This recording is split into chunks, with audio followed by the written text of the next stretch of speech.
When the LEGO Walt Disney Tribute Camera was first announced, I was not impressed, especially the price not feeling justified, and so I had to review it to know for sure. But as it turns out, the set has a lot more going on for it, and that would have been obvious had I paid attention to it at all. Visually, the classic looking camera is outstanding for sure, but there's a significant amount of side build and characters that cannot be disregarded. Speaking of which, apparently they're all exclusive to this set, despite the similarities between Minnie and Mickey's minifigures to the ones from the LEGO Ideas Steamboat Willie set from a few years ago. There's a new gift with purchase set coming soon featuring yet another Steamboat Willie with another black and white Mickey that from PR images looks like it'll have trousers instead of shorts like the one from this camera set. You'd know all about it if you subscribe to my newsletter. Walt Disney himself makes a lot of sense with this set being called Walt Disney Tribute and all, so it's cool to have, but expendable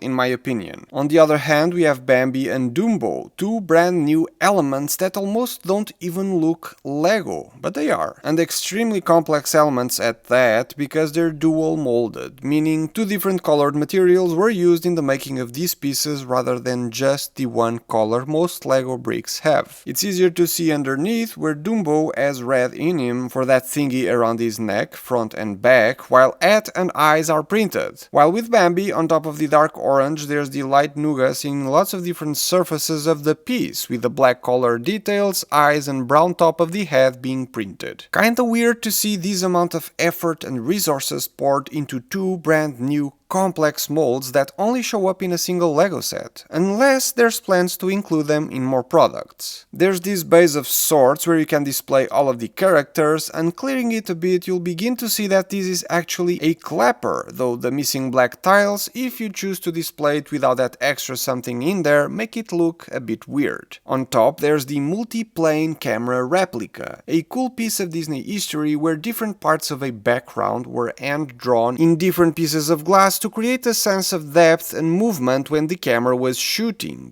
And the 3 LEGO window panes included are actually printed, no stickers in this set, which is very impressive. I like what this represents as the animation student and geek that I am, but feels too weird of an object to include in the set that I feel a lot of people will have an hard time decoding its meaning just by looking at the images from the box with no prior context to animation, so in my opinion, also expendable. Now, the camera is such a cool object, instantly recognizable and pretty much spot on considering the scale, though there's something clearly standing out from this whole thing. The film reel, kinda looking like it's coming out of the camera, made of a thick plastic foil featuring a ton of Disney movies in LEGO form. They're in chronological order, making it a cool exercise to try and guess what all of the movies are, all in black and white with a few spots of red and yellow here and there. But not all Disney movies are featured, with some of my favorites having missed the cut, sadly, like Aladdin or Tarzan. It's such a cute detail, one that again must have been crazy expensive production-wise, and one that I didn't think I'd like that much, though it isn't perfect, and in my case the plastic foil isn't as strong nor does it display as beautifully as the pictures on the box, because it sags a bit. I'm guessing over time this might get worse, so I'm not sure if I should keep the foil or take it out when displaying the camera in the hopes of keeping it in a pristine condition. I wasn't a big fan of all of the technique used for the tripod, but it felt justified for stability purposes, which I can understand. Despite looking like it could be folded or adjusted in height like actual tripods do, it actually can't. Everything is locked in place, same goes for the pan and tilt controls, which again is understandable and likely a means to avoid damage to the film reel foil. The camera body packs a lot of features even though it doesn't look like it. First, the matte box slides forward, revealing the 3 lenses that can be rotated around, though only the larger one can line up with the matte box, as the other two, due to the larger lens, can't get the matte box close enough, as it would in real cameras I think. To the left, a lens filmmakers used to know if everything was in focus, thank God for autofocus these days, and to the right, the hand crank used to shoot the film on the film reels stored above the camera. The film reel boxes are used as part of the number 100, Disney's anniversary, which is neat, though easy enough to remove if camera fans are only looking to display a plain looking camera. Going back a little, the hand crank can be rotated, and if I stop talking you can hear the sound it makes. Pretty cool, right?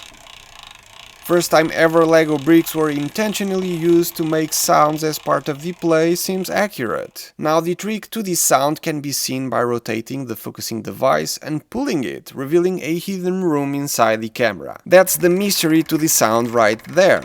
As for this here, a small desk where Walt Disney could work on Steamboat Willie as seen in the 2x2 printed tile with vintage Mickey in it. A piece only seen before in the new Disney Castle set and the 100 Years of Celebration gift with purchase set from a few months ago. After building this whole thing, I gotta say that I'm impressed by the model. I finally understand why it was priced at $100 while only having little over 800 pieces. 3 exclusive minifigures, 2 brand new dual molded animal elements in the form of Bambi and Dumbo, no stickers in favor of printed pieces only, that film reel foil and the Disney tags all make sense in the end, though still a bit much for what you get out of this set. And I still feel that the hard to decode multiplane camera and Walt Disney minifigure don't add that much to this set, and therefore could have been omitted, bringing the overall retail price down. I know this set's name is Walt Disney Tribute, but the 100 Years of Celebration gift with purchase set is also a tribute in many ways, with the 100 and cake, movie projector with one of the coolest gimmicks ever, as well as the iconic desk with the same Mickey printed tile, and all of that without even needing a minifigure of the man, so there's that. Overall, I feel this one to be pricier than it should be, but also one of the best looking display pieces Lego produced this year. So if you find it with a discount of at least $10 to $20, I wouldn't think twice about it.